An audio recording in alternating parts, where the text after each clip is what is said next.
Muy bien. Pues, a ver, ¿cuál considera que es la mayor complejidad, me dicen, en cuanto a la regulación de las facultades de administrar o disponer los bienes de las personas con discapacidad? Pues la mayor complejidad se trata en precisamente conocer que se trata de, o sea, de que esas personas son personas con discapacidad, puesto que ahora se va a exigir siempre su presencia. O sea, solo se necesitará, van a estar acompañados o apoyados por una persona, pero para que estén apoyados o acompañados por una persona, será necesario que esta persona lo haya requerido. Es decir, que si nosotros no sabemos, no tenemos conocimiento, por eso insisto en el libro informatizado de las limitaciones de administrar o disponer de las personas que forman parte de un país. Si nosotros no sabemos que esas personas tienen unas medidas de apoyo, pudiera ocurrir que esa persona pudiera comparecer sola. Y quizá pudiera tener un intervalo en el que pudiera realizar un acto él solo, pero realmente cada actuación que se realiza tiene una trascendencia de futuro. Entonces, si un procedimiento judicial ha determinado unas medidas de apoyo, será necesario que comparezca otra persona para que se las proporcione. En definitiva, el conocimiento, la identificación. Y ahora tengo, o sea, esta pregunta era de Marcela Coronel y ahora hay una pregunta de Fiorella Milagros Giraldo González que dice que mencionó la designación de curadores para las personas que contaron con alguna discapacidad. ¿En España no se ha adoptado la figura de apoyos y salvaguardas? Sí. ¿Cómo se regula en su país? Efectivamente, hay medidas de apoyo en las que el propio guardador de hecho puede convertirse ya en el curador. En realidad, el curador asiste solo en aquellos casos en los que en realidad va a ser necesaria siempre la presencia de la persona que tiene, que adolece de una discapacidad, y lo que va a necesitar es una medida de apoyo. Normalmente el guardador de hecho, que puede ser una persona de la familia, será convertido en curador, en un procedimiento de jurisdicción voluntaria en el juzgado. Siempre va a ser oída la persona con discapacidad. Los jueces españoles se están trasladando a hacer esas visitas porque, lógicamente, hay personas, pues, o porque no tienen visión, o porque van en sillas de ruedas, o porque no pueden, les resulta costosísimo trasladarse a una vista oral en un juzgado, y son los juzgados los que lo están haciendo. Algunos de los guardadores de hecho están siendo convertidos en curadores. Lo que ocurre es que luego, como los guardadores de hecho son familiares, al convertirlos en curadores puede haber algún tipo de incompatibilidad y entonces o conflicto de intereses. Y en esos casos, cuando, pues, por ejemplo, tienen que vender la casa donde viven para internarles en una residencia, hay que nombrar un defensor judicial. Y cuando el grado de discapacidad es tan grande que impide, o sea, que realmente produce una limitación de la propia capacidad jurídica, es cuando se acude a la figura del curador representativo. El término del tutor ha sido desterrado, pero en definitiva el curador representativo de ahora sería el tutor de entonces. No sé si ha quedado claro, si no ustedes me insisten. Hay otra pregunta de Rita Silvia Tomasto que dice: en el caso de apoyo con las publicaciones, leyendas, vídeos y en braille para personas con discapacidad visual sobre los registros mercantil, propiedad y bienes muebles, para conocimiento de esto, ¿solo lo realizan con las instituciones que tienen convenio? ¿Cómo acuden a ellos para el acceso? La guía en braille está a disposición de todo el mundo, no, o sea, para cualquier ciudadano que tenga un defecto de visión.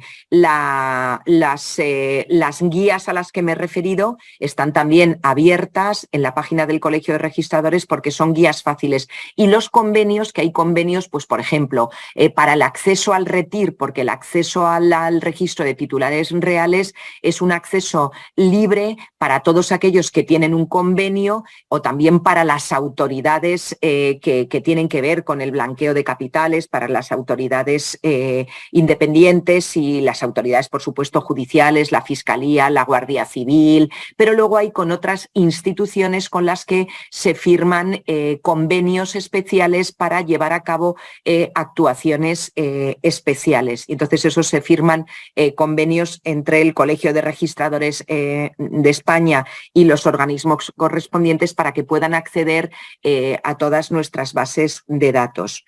Entonces dice otra, Erika del Carmen García Paza. Con todas las medidas que se han asumido en España, ¿cuál considera que sigue siendo una vulnerabilidad que genera riesgo en la contratación y que finalmente llega al registro?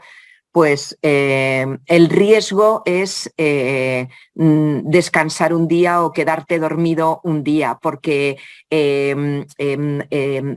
es como cuando hablamos con los del blanqueo de capitales o de las instituciones financieras a través de sus asesorías jurídicas, siempre, nunca dejan de trabajar, siempre están trabajando. Y entonces, aunque una sentencia, un juzgado haya declarado nula una cláusula por abusiva incluida en un contrato de financiación y que, por tanto, esa entidad la entidad financiera deba cambiar la minuta, inmediatamente la asesoría jurídica buscará una fórmula de redacción, puesto que su negocio está en seguir otorgando préstamos en las mejores condiciones, otorgar pues una minuta que de alguna manera venga a decir lo mismo, pero de distinta manera. Entonces, el riesgo va a estar siempre, no, o sea, es nuestra obligación el ejercicio del derecho y procurar, o sea, la justicia y la equidad de las partes de una manera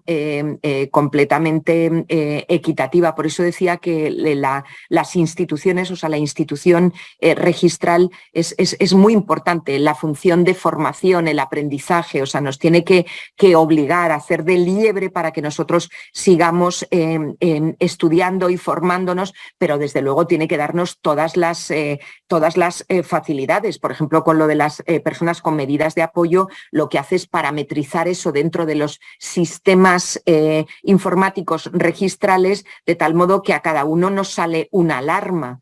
O también cuando hay operaciones sospechosas de blanqueo de capitales, también se han parametrizado ya en los ordenadores cuando nos llega, por ejemplo, un préstamo hipotecario muy gordo de mucho importe y luego inmediatamente que se cancela en un periodo de tiempo, igual al registrador se lo puede pasar, pero al ordenador no, porque tiene parametrizadas una serie de alarmas y entonces eso nos hace a nosotros verlo. Entonces, en definitiva, es no dormirse, o sea, estar ahí.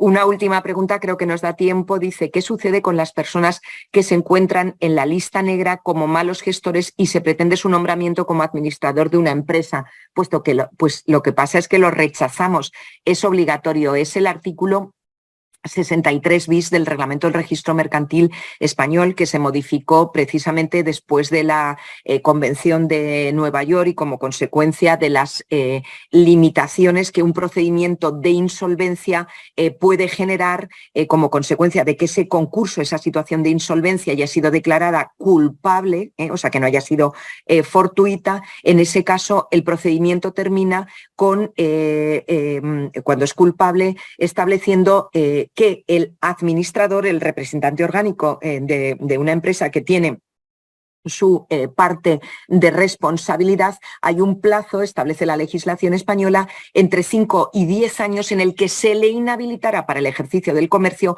o para desempeñar un cargo como administrador, liquidador o apoderado. Entonces nosotros lo rechazamos. Rechazamos la inscripción de la constitución de esa sociedad o de la disolución de esa sociedad, puesto que la Constitución obligatoriamente necesita un representante orgánico. No se puede constituir una sociedad sin un representante orgánico, sin un órgano de administración. Entonces nos lleva a calificar negativamente y a denegar la inscripción de la Constitución. Y con esto creo que han quedado resueltas todas las preguntas o las que estamos dentro de tiempo, y creo que ahora pues será una oportunidad también escuchar a los panelistas. Doctora Madrazo, le agradecemos conectarse a esta hora de la noche y la respuesta a las preguntas formuladas. ¿Algún mensaje final para las 1.289 personas que nos acompañan en las 2 salas de Zoom?